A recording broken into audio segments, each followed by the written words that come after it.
General सी बात है बेटा। अब यहां पर आपको ग्राफिकली मैं आपको बता रहा हूं कि मैकेनिकल वेव अगर जनरली यहां पर से वेव वेव का मतलब ऐसे ही नहीं कि साइन के फॉर्म में डिनोट करना, लेकिन जनरली वेव को ऐसे ही डिनोट किया जाता है। तो जनरली हमारा जो साउंड, हमारा जो वेव होता है बेटा, वो मैकेनिकल वेव और दूसरा electromagnetic wave. Electromagnetic wave communication के लिए इस्तेमाल किया जाता है। इसके बारे में बहुत डिटेल में जाने से मुझे कुछ फायदा नहीं, बट इलेक्ट्रोमैग्नेटिक वेव एक ऐसी वेव है जो किसी मीडियम पे डिपेंड नहीं करती, किसी दलाल की जरूरत नहीं होती है, किसी भी एयर की जरूरत नहीं, कोई भी सॉलिड लिक्विड गैस की जरूरत नहीं होती।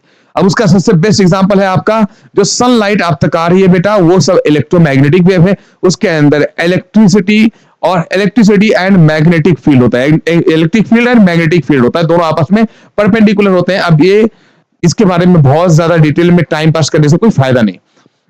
दूसरी बात बेटा, हमारी जो मैकेनिकल वेव है ना, अब ये दोनों वेव दो पार्ट में डिवाइड की गई है। एक है हमारा ट्रांसवर्स, दूसरा है हमारा लॉन्जिट्यूडनल। तो अब यही मैं बताना चाहता हूं कि अब इसमें से साउंड कौन सा है बेटा, साउंड ऐसे नहीं ट्रेवल करता है। इसको बोलते हैं बेटा क्रस्ट, और इसको बोलते हैं जो नीचे वाले पार्ट होता है ना, उसको बोलते हैं ट्रफ, TROUGH, ट्रफ। अब ये चीज मैं स्टेशनरी वेव में यूज करने वाला हूं, अपना क्या बोलते हैं, अपना सुपरपोजिशन ऑफ वेव में यूज करने वाला हूं, इसलिए मैं थोड़ा सा बता रहा हूं, क्योंकि वहां पर वो चैप्टर में 12th स्टैंडर्ड में ये सब पढ़ने वाले। ठीक है, क्रस्ट ट्रफ ये सब होता है।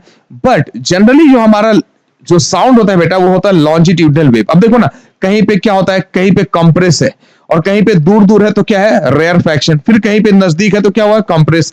कहीं पे दूर दूर है तो क्या बेटा, ये हो जाएगा रेयरफैक्शन। तो दूर पास इसको बोलते हैं क्या, हमारा कंप्रेशन एंड रेयरफैक्शन। और यही ऐसे ही हमारी साउंड ट्रेवल करती है। तो साउंड कौन सी है बेटा, लॉन्जिट्यूडनल वेव है। देखो, जिसको लग रहा हो कि ऑलरेडी आ रहा है तो आगे बढ़ जाओ, लेकिन मेरा मानना है कि आपको कहीं ना कहीं चीजों को बहुत अच्छे से क्लियर करके आगे बढ़ना है।